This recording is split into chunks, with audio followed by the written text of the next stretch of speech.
तिरंगे झंडे को बनाया, बल्कि देश के गद्दार वो है जिन्होंने 52 साल तक अपने मुख्यालय पर तिरंगा नहीं फहराया।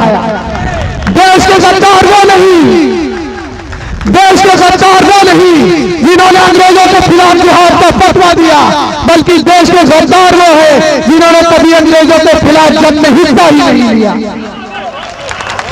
देश के गद्दार वो नहीं जिन्होंने गांधी को महात्मा का लक़ब दिया, बल्कि देश के गद्दार वो है जिन्होंने गांधी की गोली मारकर हत्या कर दी।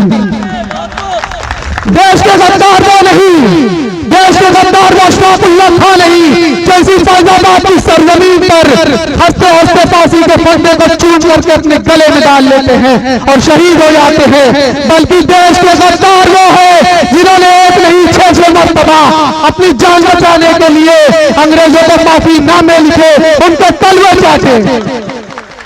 तो देश के गद्दारों को पहचानो अनुराग ठाकुर और फिर गोली मारो, हम भी मारेंगे तुम भी मारो। तो सोचिए मेरे भाई, यही नाम नहाज सेकुलर पार्टियां आज इल्जाम लगाती हैं कि मजलिस इत्तेहादुल मुस्लिमीन बीजेपी के इशारे पर काम करती है।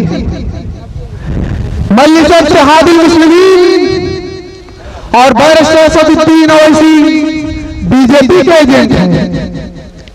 अरे मेरे भाई, हम उनके एजेंट हो जाएंगे जिनके दामनों पर हमारे भाइयों के खूनों के निशान हैं। हम उनके एजेंट हो जाएंगे जिन्होंने हमेशा हमको खत्म करने की और हमको दबाने की साजिशें की हैं। हम उनके एजेंट हो जाएंगे जिन्होंने हमारी मस्जिद को हमसे छीन लिया। हम उनके एजेंट हो जाएंगे जो हमको देश का गद्दार कहते हैं। सोचिए मेरे भाई, वो हमको देश का गद्दार कहते हैं और ये नारे लगाते फिरते हैं मुसलमानों को टारगेट करके कि देश के गद्दारों को गोली मारो। यकीनन गोली मारो अनुराग ठाकुर, यकीनन गोली मारो, लेकिन उससे पहले ये जान लो कि देश का गद्दार कौन है और देश का वफादार कौन है। याद रखिए, मजलिस इत्तेहादुल मुस्लिमीन हक परस्तों की जमात है। मजलिस इत्तेहादुल मुस्लिमीन गैरतमंदों की जमात है और मजलिस इत्तेहादुल मुस्लिमीन तमाम शोषित और वंचित लोगों की जमात है। मजलिस इत्तेहादुल मुस्लिमीन हमेशा हक के साथ खड़े रहने वाली जमात है। और नकीब मिल्लत हाज बैरिस्टर असदुद्दीन ओवैसी साहब हमेशा गरीबों, मजलूमों और मुसलमानों के साथ खड़े रहने वाले शख्स का नाम है। हमारे और आपके तमाम मसले, तमाम मसाइल, तमाम मुद्दों पर जो हमेशा खड़ा नजर आता है, उस शख्स का नाम बैरिस्टर असदुद्दीन ओवैसी है। एनआरसी का मसला होता है तो सबसे पहली आवाज बैरिस्टर असदुद्दीन ओवैसी साहब की होती है। CAA का काला कानून आता है तो हमारे और आपके साथ बैरिस्टर असदुद्दीन ओवैसी खड़े हुए नजर आते हैं। कोई भी मसला होता है, कोई भी मुद्दा होता है, आज हमारे और आपके भाई बीच चौराहे पर कभी कोई इल्जाम लगाकर, कभी कोई इल्जाम लगाकर मार दिए जाते हैं तो सबसे पहले उठने वाली आवाज बैरिस्टर असदुद्दीन ओवैसी साहब की होती है। मैं उनसे भी एक सवाल करना चाहता हूं, जो आजादी के 70-75 सालों से अब तक सिर्फ और सिर्फ नाम नहाज सेकुलर पार्टियों की गुलामी करते आ रहे हैं।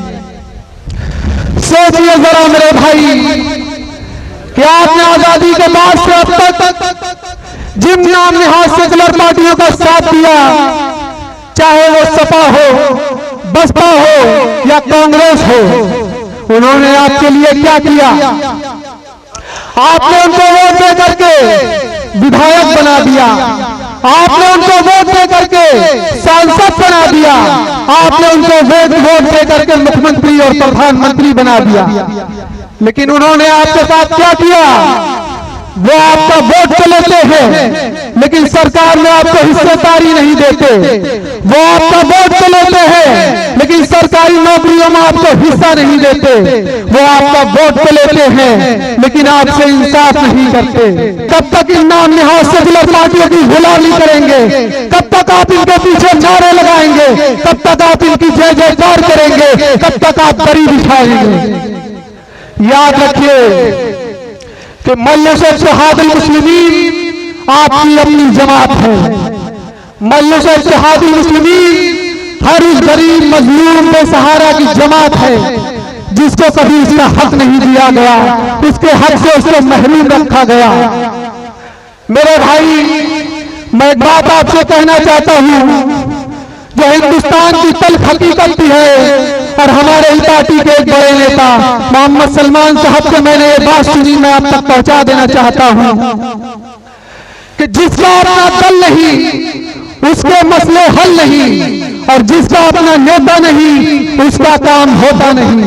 तो अपने दल को मजबूत करिए, अपने नेता को कामयाब करिए, अपनी मजलिस को मजबूत करिए, अपनी क़यादत को समझिए। मेरे भाई, आज बैरिस्टर असदुद्दीन ओवैसी जैसा लीडर शायद ही हमको मिले ढूंढने से, उनके जैसी काबिलियत शायद ही कहीं मिले हमको ढूंढने से।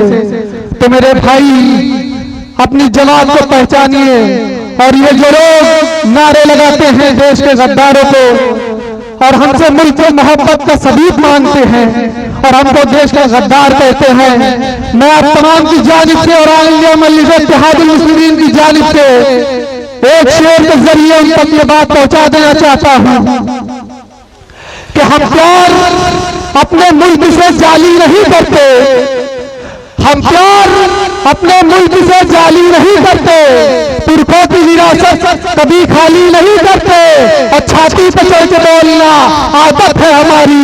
हम लोग हुकूमत की दलाली नहीं करते, हम लोग हुकूमत की दलाली नहीं करते।